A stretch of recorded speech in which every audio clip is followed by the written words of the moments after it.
राष्ट्रपति रनिल विक्रमसिंघे, दोनों देशों के डेलीगेट्स, मीडिया के सभी साथी, नमस्कार, आयुभवन, वणक्कम। मैं राष्ट्रपति विक्रमसिंघे और उनके प्रतिनिधिमंडल का भारत में हार्दिक स्वागत करता हूं। आज राष्ट्रपति विक्रमसिंघे अपने कार्यकाल का 1 वर्ष पूरा कर रहे हैं। इस अवसर पर मैं उन्हें हम सभी की ओर से हार्दिक शुभकामनाएं देता हूं। पिछला 1 वर्ष श्रीलंका के लोगों के लिए चुनौतियों से भरा रहा है। एक निकटतम मित्र होने के नाते हमेशा की तरह हम इस संकट के काल में भी श्रीलंका के लोगों के साथ कंधे से कंधा मिलाकर खड़े रहे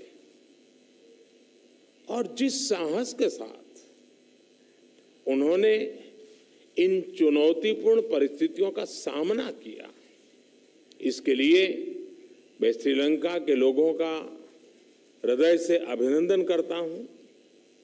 फ्रेंड्स, हमारे संबंध हमारी सभ्यताओं की तरह ही प्राचीन भी हैं, व्यापक भी हैं।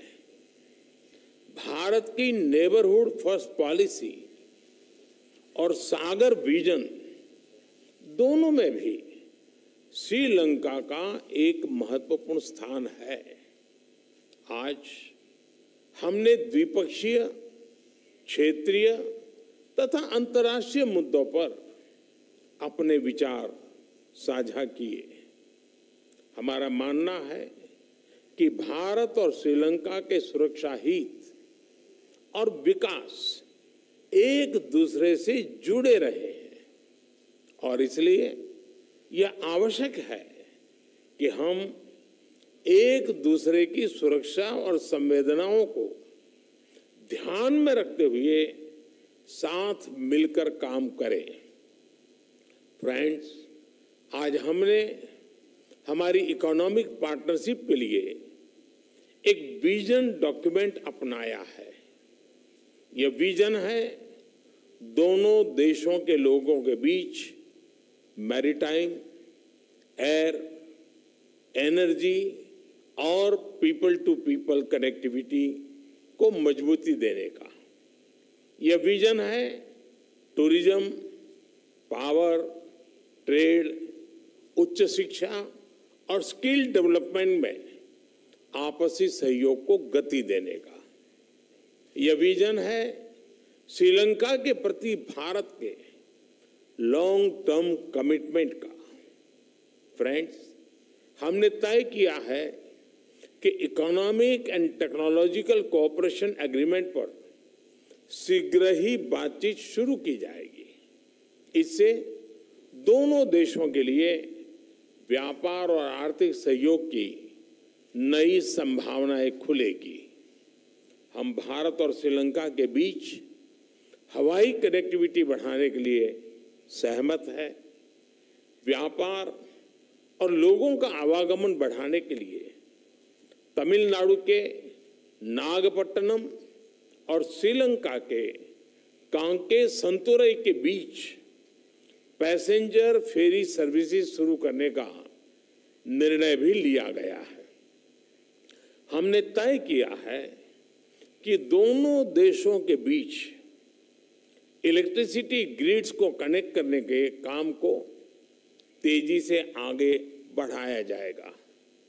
भारत और श्रीलंका के बीच पेट्रोलियम पाइपलाइन के लिए फिजिबिलिटी स्टडी की जाएगी। इसके अलावा एक लैंड ब्रिज की फिजिबिलिटी को भी जांचने का निर्णय लिया गया।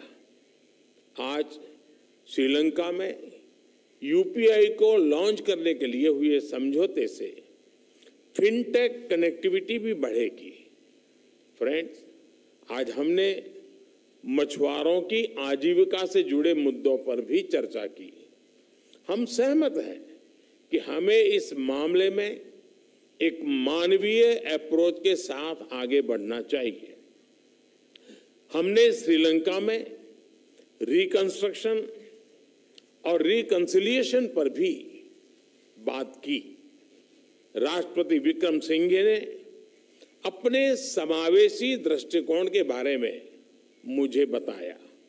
हम आशा करते हैं कि श्रीलंका सरकार तमिलों की आकांक्षाओं को पूरा करेगी, समानता, न्याय और शांति के लिए पुनर्निर्माण की प्रक्रिया को आगे बढ़ाएगी।